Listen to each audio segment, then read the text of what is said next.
नमस्कार साथियों, फ़िलहाल है हम महाकुंभ प्रयागराज 2025 में और एक और नई वीडियो आपके साथ लेकर आए हैं।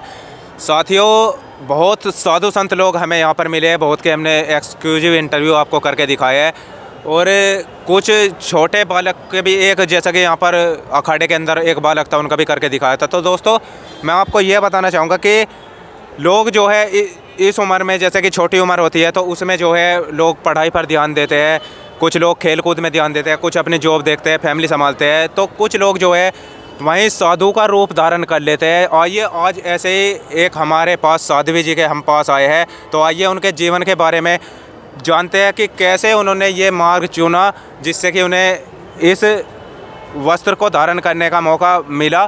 तो स्वागत है हमारे चैनल में आपका। जय हो, जय श्री राम, ओम नमः पार्वती पते, हर हर महादेव। एक बार अपना शुभ नाम बता दीजिए। मेरा शुभ नाम है कीर्तिनी जी। हाँ। आप कहाँ की रहने वाली हो? मैं कर्नाटक से हूँ, मैं रहती हूँ उत्तराखंड में। जी जी जी जी। तो मेरा आपसे ये सवाल है कि इस उम्र में, जैसा कि मैंने अभी रिपीट कर रहा हूँ, मैं इस उम्र में लोग जो है अपने फैमिली को संभालते हैं, पढ़ाई पे ध्यान देते हैं, अच्छी जॉब हो, मतलब इस वगैरह, तो आप इस फील्ड में कैसे आ गई? अच्छा है, सब सारी चीज़ देखिए, सब आपने बताया ना, सब फैमिली संभालते हैं, सारे चीज़ संभालते हैं। आप इसको छोड़ के कैसे इस आध्यात्मिक मार्ग पे आ गया? ठीक है, आज जो संभालते हैं ना, अच्छा से ही संभाल रहे सारे चीज़, जो युग के अनुसार वो भी संभाल रहे हैं। फिर इधर क्या है ना, युग के अनुसार चली गए तो कलयुग बहुत फास्ट चल रहा है, मतलब लोग अच्छा से नहीं जी पा रहे हैं, उसमें सारे टेंशन्स और इन सारे चीज़ों से क्या हो रहा है, उसका अल्प आयु हो रहा है, अल्प आयु में जी रहे हैं सारे लोग। टेंशन की वजह से हार्ट अटैक आता है, कुछ ना कुछ चीज़ हो जाता है ना, इसकी वजह से उसका क्या हो जाता है, अकाल मृत्यु हो जाता है और फिर ये धरती पे वो जन्म लेना पड़ता है। फिर हम सनातन धर्म अनुसार के मार्ग पे हम जीने के लिए शुरू किया, तो इसमें पहला चीज़ है शांति मिलते है जीवन को, सो आप पूर्ण आयु जी सकते हैं। पहला चीज़ है पूर्ण आयु जी सकते हैं। दूसरा है कि आध्यात्मिक है, इसमें आध्यात्मिक जीवन में आपको भगवान भी मिल जाते हैं सनातन धर्म पे। अब जब गया तो हम लेके गया तो कितना लोग धरती पे आए हैं, शंकराचार्य गुरुजी, मध्वाचार्य गुरुजी, रामानुजाचार्य गुरुजी, इन लोग ने हमको क्या सिखाया धरती पे, वो चीज़ अब पकड़ गया तो इसमें तो भगवान भी मिल जाते हैं। आपका जीवन भी संसार में रहते हुए भी या सन्यासी होकर भी आप भगवान के साथ जुड़े होके अच्छा से संसार में शांति से जीवन चला सकता है और आप मुक्ति का जीवन पा सकते हैं इसी जन्म पे। जो इस जन्म पे मुक्ति का जीवन पा सके, वो पूर्ण आयु जी सके, तो उसका अगले जन्म नहीं मिलेगा, तभी तो उसका अकाल मृत्यु से बचकर वो बहुत अच्छा से पूर्ण जीवन जीते हुए, सारे संसार के साथ अच्छे रहते हुए जीवन को वो खट सकता है इस धरती पे। इंसान को तो पहला चीज़ यही है, पहला है शांति से जीना। बाद में इसमें सनातन धर्म पे आ गए तो बहुत सारे मार्ग है, आपको योग मार्ग है, जी जी जी। और क्रिया योग मार्ग में ये बहुत सारे है, इसमें भी लिस्ट ना, तो ध्यान मार्ग है, ज्ञान मार्ग है, 4 मार्ग से मुक्ति मिल जाते हैं आपको। संसार में रहते हुए भी मुक्ति पा सकते हैं या सन्यासी बन के भी मुक्ति पा सकते हैं। ये मुक्ति का जीवन है ना, मतलब free from all the suffers. इधर तो भगवान आपको साथ दे रहे हैं, सारे चीज़ को, संसार को भी साथ दे रहे हैं, सन्यासी को भी साथ दे रहे हैं, तो सारे चीज़ से आप शांति से आराम से जी सकता है। इसलिए तो सनातन धर्म सत्य है, हमेशा ये धरती पे ईश्वर सत्य है, ईश्वर सबके साथ है। जो आँख खोल के देख सके प्रकाशमान से, वो सबको दिखता है।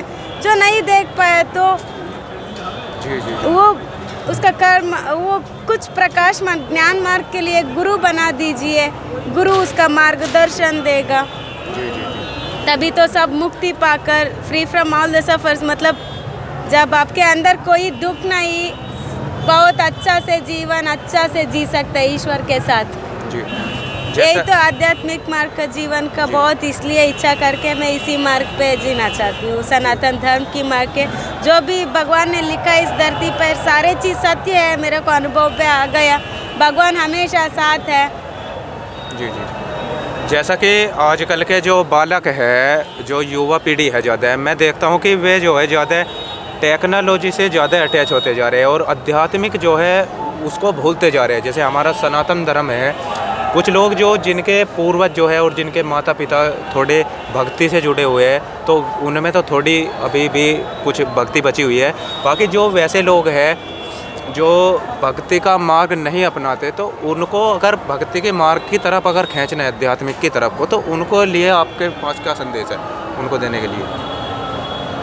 भक्ति मार्ग पर? जी, भक्ति मार्ग पर अगर किसी को जो जैसे कि जो ये नई जनरेशन के है, उनको अगर भक्ति के मार्ग पर, आध्यात्मिक का मार्ग अगर चुनने के लिए उन्हें लाया जाए उस मार्ग पर, तो उनके लिए आप क्या बोलना चाहोगे? भक्ति किसी किसी के अंदर, क्योंकि ज्ञान बढ़ जाता है ना, भक्ति कम हो जाता है उसके अंदर। जब आजकल का जनरेशन को भक्ति मार्ग पे लेके जाना है, तो वो उसका अंतरात्म का इच्छा है, वो उसका आत्म का ज्ञान कैसे बढ़ता है, उसी मार्ग पर वो जा सकते हैं। उसका आत्मज्ञान का परिभाषा वो सीखने के लिए एक गुरु बनाना पड़ता है पहले। जब वो उसका अच्छा गुरु मिला, उसका आत्मज्ञान का अनुभूति के अनुसार, वो योग मार्ग है, भक्ति मार्ग है, सारे मार्ग है, उस मार्ग पे वो जा सकता है। फिर फिलहाल पेरेंट्स का है, ये धर्म है ना, पेरेंट्स का है। पहला है माता पिता होता है, माता पिता बच्चे को कैसा संस्कार देते हैं, किस रास्ते पे वो चला रहा है, वो पहला चीज़ है।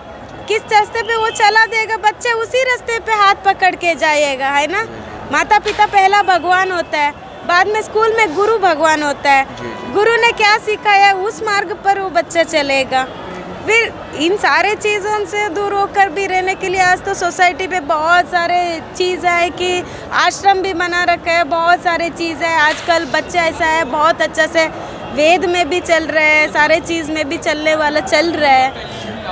जो टेक्नोलॉजी अच्छा है, टेक्नोलॉजी कितना टाइम के लिए रखना, उतना टाइम के लिए रखना जीवन में, बस उसमें काम करना, 4 घंटा 5 घंटा काम करना, और बाकी सारे सबके साथ बिताना, सबके साथ आनंद से जीना, एक दूसरे के साथ, माता पिता के साथ, भाई बहन के साथ, फ्रेंड्स के साथ।